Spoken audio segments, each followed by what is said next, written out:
So HMOs have been an issue for quite a long time. In fact, I found references of them all the way up to the 1920s in the legislation. They used a different terminology for them then. But an HMO, or house in multiple occupation, has a lot of issues associated with it.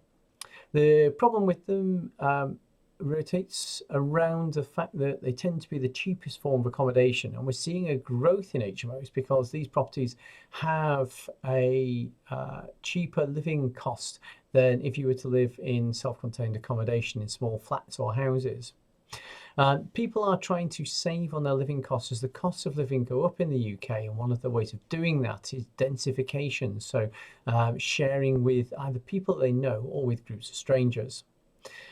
Groups of strangers is more common than you might expect. So particularly when you leave university and go out into professional environments, then in professional employment, then what you find is you get young professionals who are living together in groups until they manage to assemble enough funds to be able to live on their own, or they form a lasting relationship with somebody and are able to move out of this accommodation.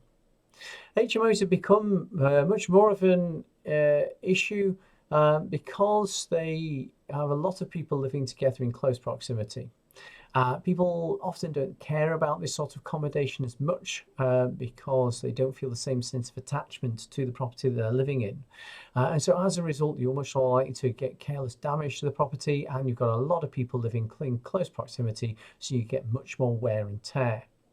Most problems are magnified. So the issues that you're getting around antisocial behaviour are more likely to become an issue much quicker in an HMO environment.